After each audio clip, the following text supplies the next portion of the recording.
You are not just another hustling salesperson. You are the expert, the resource, the valuable partner for your clients. And how you grow your business should reflect how your clients see you. Welcome to the Roadmap to Grow Your Business podcast. We generate referrals without asking, build positive client experiences, and help you take control of your business. Here's your charmingly sarcastic host, Stacey Brown Randall.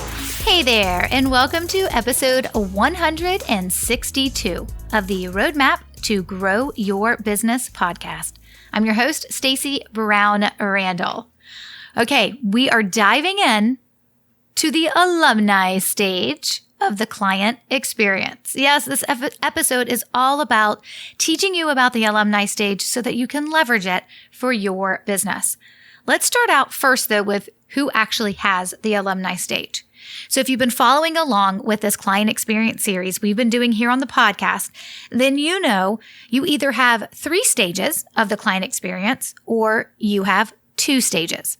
If you only have 2 stages, that means the work you do with your client continues, hopefully, indefinitely.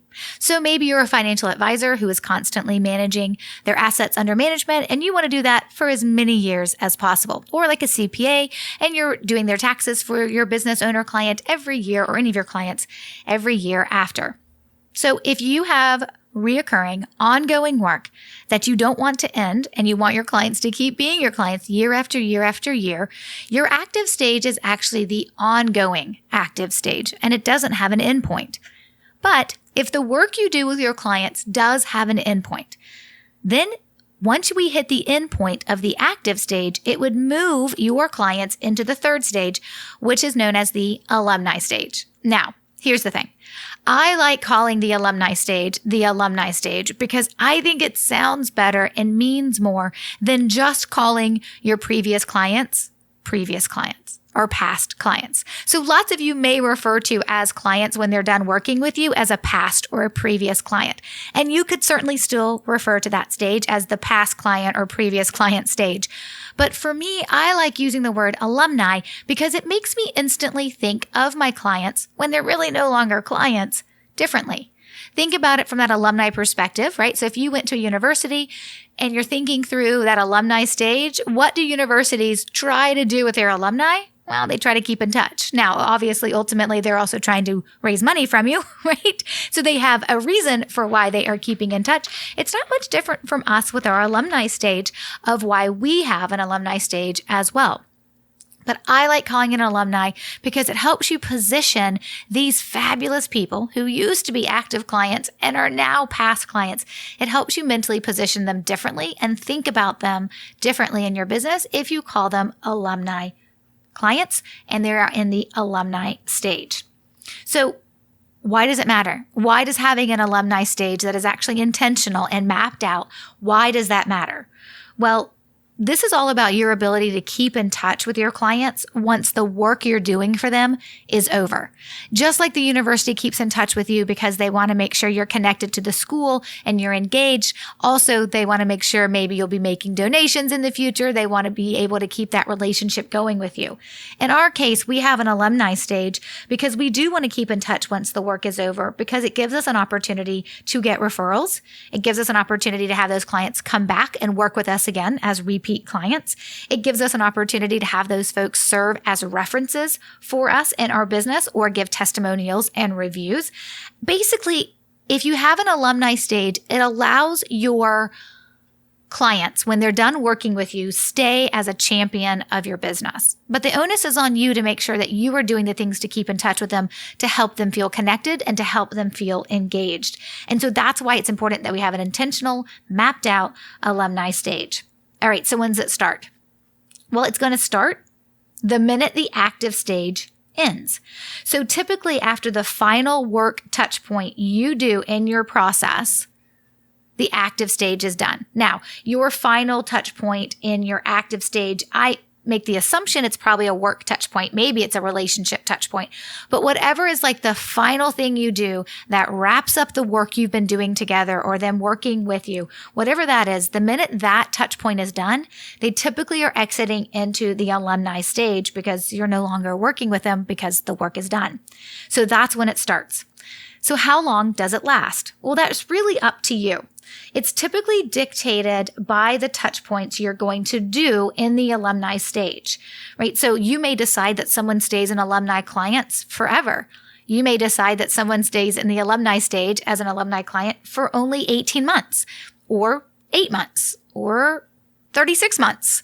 It doesn't really matter how long your alumni stage lasts, as long as you can make an intentional business case for why it stops or why it continues. And so one thing to keep in mind, though, that's going to impact your decision-making process and how long your alumni stage continues is really the number of clients that you actually have. So if you're bringing on 100 new clients every single year, your alumni stage to stay in touch with them when you're done working with them may be shortened just because after a couple of years, that is a huge volume. And the alumni stage may look different for somebody who's in the third year of the alumni stage. So it's been 3 years since they worked with you versus somebody who is in the first year of the alumni stage, meaning they've just finished working with you and they're in that 1 year post working with you. So it really is dictated by the number of clients you have. That's going to impact how long you're going to keep the alumni stage going. And it's also going to impact what you're going to do. Like, what are the touch points you're going to do within your alumni stage is dictated by the number of clients that you have. So again, this is different for everyone's business. If you bring on 5 or 6 clients in a year or a dozen clients in a year, you may decide based on that number that the alumni stage could last for years and years and years. You may decide because you bring on 50 or 100 clients every year that after 2 or 3 years, they kind of roll off the alumni stage, right? They kind of roll out of, the alumni stage, and they kind of stop being an alumni client that you're staying in touch with from what you're building within your alumni stage. That doesn't mean they leave your database and they all of a sudden cease to exist in your mind. They're still a previous or a past or alumni client, right? But once you get 3 years past that, if they haven't come back to work with you, if they haven't given you any referrals, if they don't serve as a reference, right, then at that point you may decide, hey, we're going to really limit what we do to keep in touch with these folks. Because remember, even in the alumni stage, like the new stage and the active or ongoing stage, some of these touch points take time, energy, and money. And so you have to make sure you're paying attention to what is this going to cost me from an energy output, a time output, and a financial output when you decide what your touch points are going to look like, particularly in this stage, the alumni stage. Now, the alumni stage is different from the new stage and the active stage because the work touch points are done, meaning that when somebody is in the alumni stage, the biggest difference between the other two stages in the client experience is there's no work being done. So there are no work touch points that you're thinking about. They're done. They've basically been removed. There aren't any work touch points, so to speak, that's happening within the alumni stage. Most of the alumni stage is built around your ability to keep in touch through relationship building touch points, or there's relationship touch points. Here's the heart of the alumni stage. Your alumni stage should not be complicated. The goal is to make your alumni clients feel connected even after working with you is done.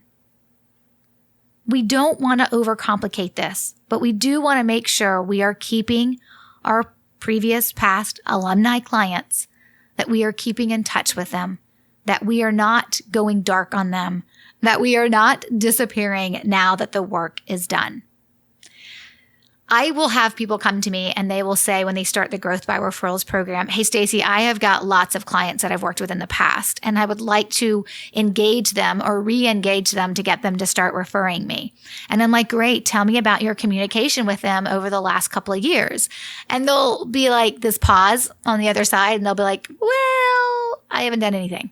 And I'm always like, okay, so if you haven't kept in touch with your alumni clients, your previous or past clients, you can't just expect to do 1 or 2 things to re-engage them and all of a sudden the repeat clients and the referrals are going to flow in. Like, that's not how it works.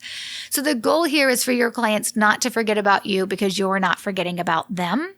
You're also not doing something every day, every week, or even every month. Folks, that's not necessary at all. Your touch points probably won't be that many, but they'll be just enough so that you are staying in touch. That doesn't mean you're going to necessarily be staying completely top of mind the way I teach it from a referral source perspective, but you will definitely be keeping in touch. So here's some touch points I want you to consider that I really love to see in people's alumni stage. The personalized holiday card. I actually am a huge fan of this within the client experience. So if the holidays hit while they are a new client or they are in the active client stage or in the alumni client stage, I am also a huge fan of this, of you doing a personalized holiday cards that would go out to your referral sources. So this is also a referral source touch point in addition to a client experience touch point. And I'm also a big fan of this going out to your prospects as well, the people who maybe potentially you're trying to work with but haven't quite said yes. I don't mean like every prospect on your list, but I mean the ones that you would consider more hot, right? The more warm leads, the more warm prospects, the more hot prospects that you have. The personalized holiday card reminds people that working with you, right, is connected to a human and a family or a company. And when I say the personalized holiday card, I'm typically talking about you putting your family on there. But folks, that's however you guys define family. For some of you, it may be I'm putting my employees on there. Awesome. I one time had a company that I was working with in the Growth by Referrals program that did a holiday card. Now, this is for a doggy daycare. They did a holiday card that was the business owner and her family, and then all of the employees and their pets. I mean, how perfect is that for a doggy daycare, right? So it could be you. It could be you and your family, however you define family. It could be you and your employees. It could be you and your employees and their families. Like however you define a personalized holiday card. What I'm getting at is that what it's not is the pack of 50 cards you pick up from, the Hallmark store or wherever for your Christmas cards that are extremely generic would have like the Christmas tree on the front or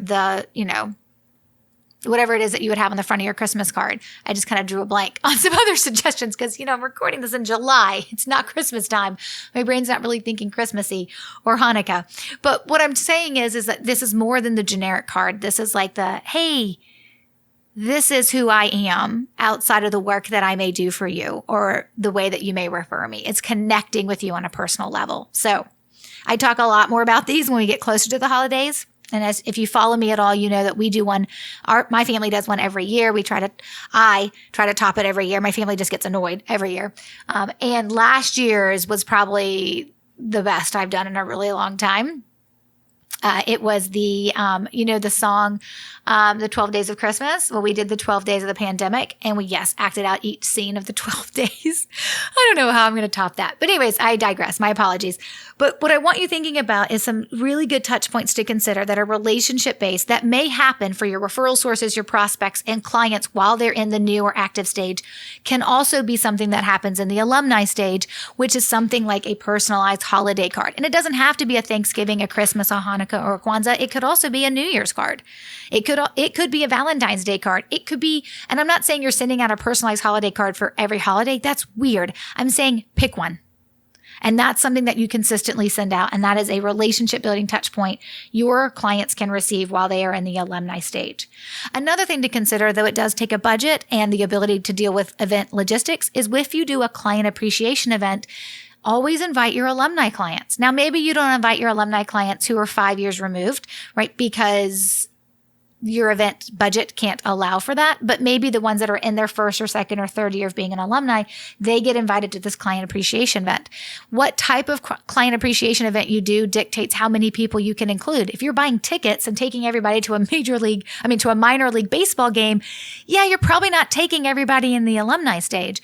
But if you're doing a shredding event where people can show up and shred their documents and then also enjoy, like coffee on you, right? Or they can enjoy, appetizers or drinks on you. I don't think you would do drinks with a drive-by shredding event, but you know what I mean.